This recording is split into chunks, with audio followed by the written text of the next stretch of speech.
Veamos ahora la ecuación de los gases ideales,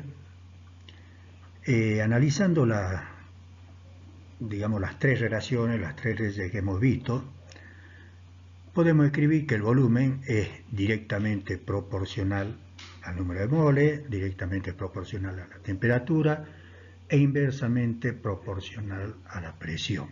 Entonces introducimos para la igualdad de esta ecuación una constante R.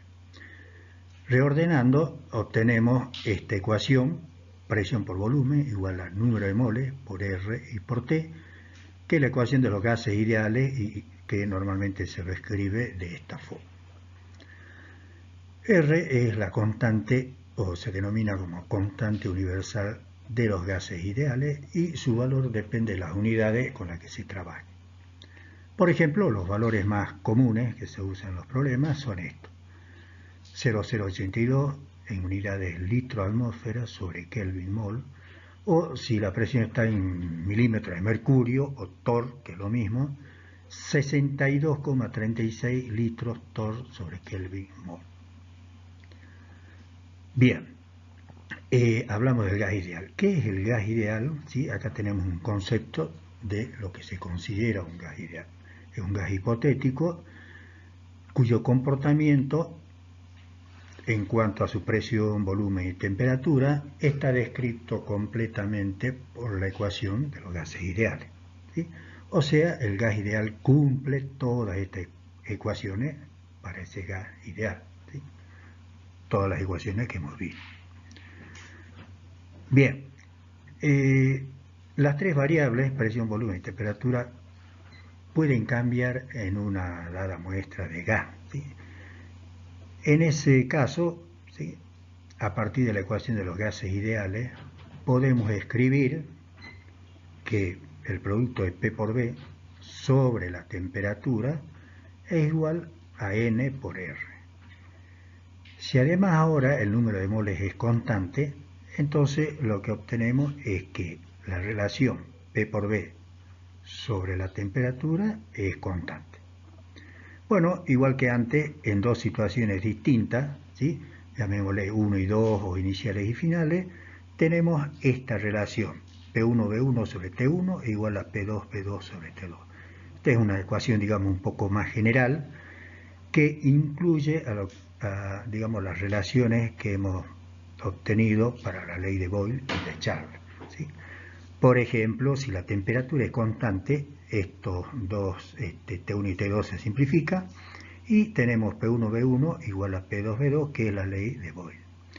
También, si el volumen, por ejemplo, es constante, V1 y V2 son valores iguales, se simplifica y obtenemos la relación P1 sobre T1 igual a P2 sobre T2.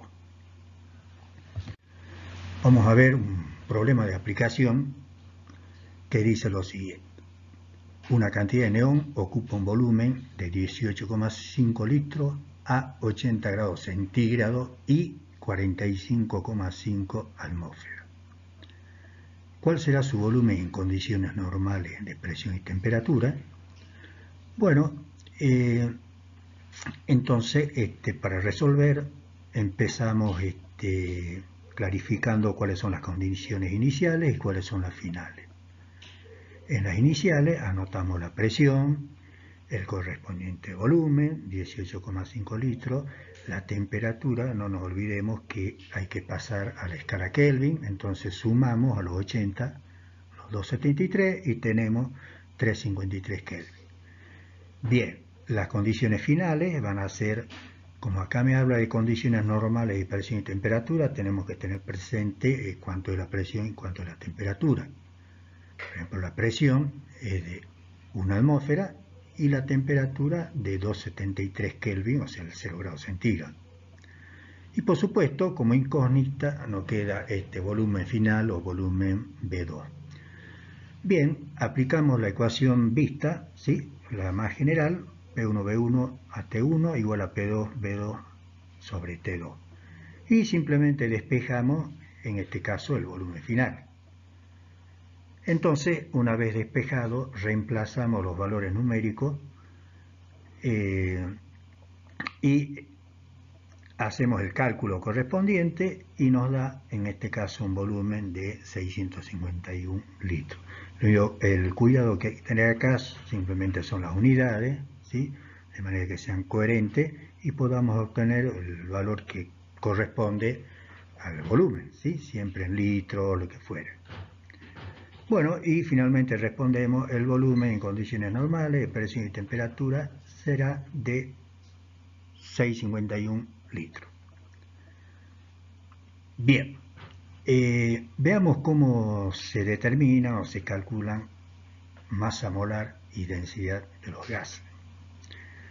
Para eso trabajamos con la ecuación general de los gases, PV igual a N por R por T, y vamos a reemplazar, porque sabemos que el número de moles N es el cociente o la relación entre la masa en gramos sobre la masa molar, que es en gramos por mol. Reemplazamos entonces la ecuación, obtenemos esta otra relación, y de ahí pasamos el volumen al segundo miembro, y lo que observamos es que la relación de masa sobre volumen, que está escrito acá, es justamente la densidad, ¿sí? Entonces nos queda esta expresión, que la presión es la densidad por R por T sobre la masa molar, con lo cual de acá despejamos la densidad y me queda esta expresión. O también puedo despejar la masa molar y me queda esta otra ecuación, ¿sí? Entonces, una ecuación para calcular la densidad y la otra para calcular la masa molar. Veamos un problema de aplicación con estas nuevas ecuaciones. El problema dice así: calcular la densidad del dióxido de carbono a 700 milímetros de mercurio y 60 grados centígrados. Bien, si uno no tiene la ecuación, porque ya nosotros tenemos la ecuación, digamos así, despejada, o sea, la fórmula, uno puede, a partir de la ecuación de los gases ideales, deducir y llegar a esta expresión. Bueno, en este caso ya tenemos la fórmula, la ecuación, y simplemente tengo que buscar, bueno, de acuerdo a los datos que tenemos y en las unidades correspondientes. Por ejemplo, tenemos la masa molar, eso no nos da directamente, pero lo buscamos en la tabla, ya sabemos sacar masas molares, y tenemos entonces que para el dióxido de carbono, masa molar 44 gramos por mol. La presión. Si vamos a usar la constante R con una atmósfera, esta presión la tengo que pasar, como me da en milímetros de mercurio, a atmósfera, sabiendo que una atmósfera es 760 milímetros de mercurio. Entonces esta relación 700 a 760 ya es el valor que corresponde a atmósfera. La temperatura la paso a la escala Kelvin, sumo el 273 a los 60 y tenemos los 333 Kelvin. Tenemos el valor de la constante y lo único que hacemos ahora es reemplazar para calcular la densidad. En este caso, el valor numérico que me da 1,48 en las unidades de gramos por litro. Y bueno, respondemos finalmente la densidad del dióxido de carbono a esta presión y esta temperatura es de 1,48 gramos por litro.